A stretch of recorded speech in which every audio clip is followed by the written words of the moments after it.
শাওয়াল মাসের রোজার ফজিলত ও আমলগুলো কি কি? রমজানের পরের মাসটাই শাওয়াল মাস। ঈদের চাঁদ দেখা গেলে সেই চাঁদটা মূলত শাওয়াল মাসের চাঁদ। এই শাওয়াল মাসের করণীয় কি, আমল কি? উত্তর হলো যে শাওয়াল মাস এর দুইটা ফজিলত আছে। এক হলো এটা হজের মাস। আল্লাহ তাআলা বলেছেন আল হাজ্জু আশহুরুম মালুমাত, কয়েক মাস এটা হজের মাস হিসাবে বিবেচ্য। এর ভিতরে শুরু হয় শাওয়াল দিয়ে, শেষ হয় জিলহজ দিয়ে।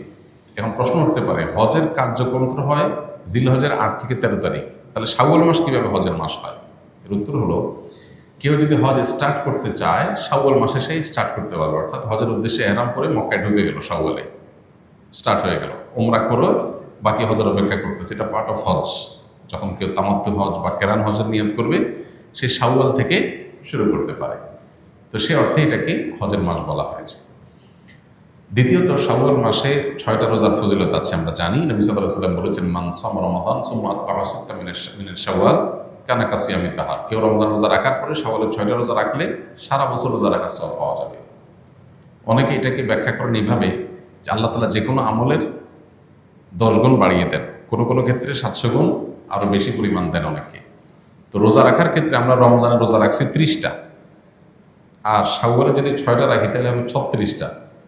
এই 36কে যদি আপনি 10 দিয়ে গুণ দেন, কত হবে? 360।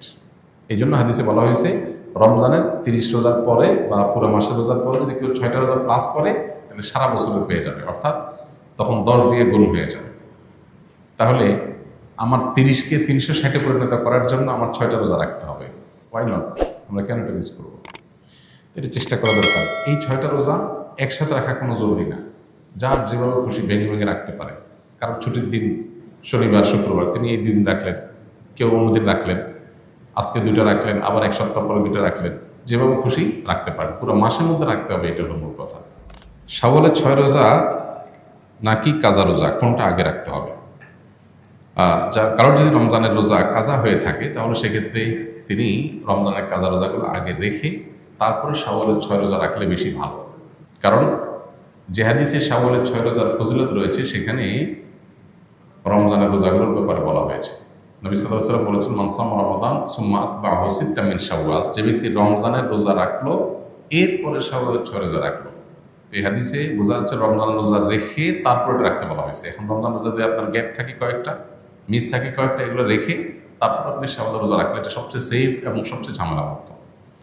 আর যদি বলেন যে না, আমার এত বেশি ভাঙতি রোজা হয়েছে বা যে কয়টা রোজা হয়েছে সেগুলো রেখে আবার শাওয়ালের 6 রোজা রাখা আমার জন্য টাফ হবে, তাহলে আপনি আগে শাওয়ালের 6 রোজা রাখলেও ইনশাআল্লাহ আশা করা যায় আপনার শাওয়ালের 6 রোজার ফজিলত আপনি পাবেন। এটা অধিকতর বিশুদ্ধ যে আপনি ফজিলত পাবেন, কিন্তু নিরাপদ এবং উত্তম হয় আগে ফরজগুলো রেখে তারপর শাওয়ালের 6 রোজা রাখা। ওযু করার সময় কি কি দোয়া পড়তে হয়? ওযুর শুরুতে বিসমিল্লাহ পড়তে হয়। বিসমিল্লাহ বলে আমরা ওযু শুরু করে দেব। আর ওযুর শেষ আমরা কালিমায়ে শাহাদা পাঠ করব এবং আল্লাহুম্মা জাআলনি মিনাত তাওয়াবিন ওয়া জাআলনি মিনাল মুতাতাহহিরিন। আল্লাহ আমাকে তওবাকারীদের এবং পবিত্রতা অর্জনকারীদের কাতারে শামিল করেন।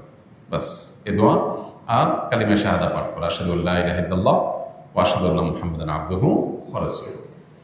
এর বাইরে প্রত্যেক অঙ্গ ধোয়ার জন্য আলাদা আলাদা বিভিন্ন দোয়া, অনেক বই পুস্তক আছে, এগুলো সবই ভিত্তিহীন, এগুলোর কোনো ভিত্তি নেই। হাত ধোয়ার দোয়া, মুখ ধোয়ার দোয়া, কুলি করার দোয়া, নাক পানি দেওয়ার দোয়া আলাদা আলাদা, এরকম কোনো বিশুদ্ধ হাদিসে বর্ণিত হয়। তাহলে শুরু হবে বিসমিল্লাহ দিয়ে, শেষ হবে কালিমায়ে শাহাদা।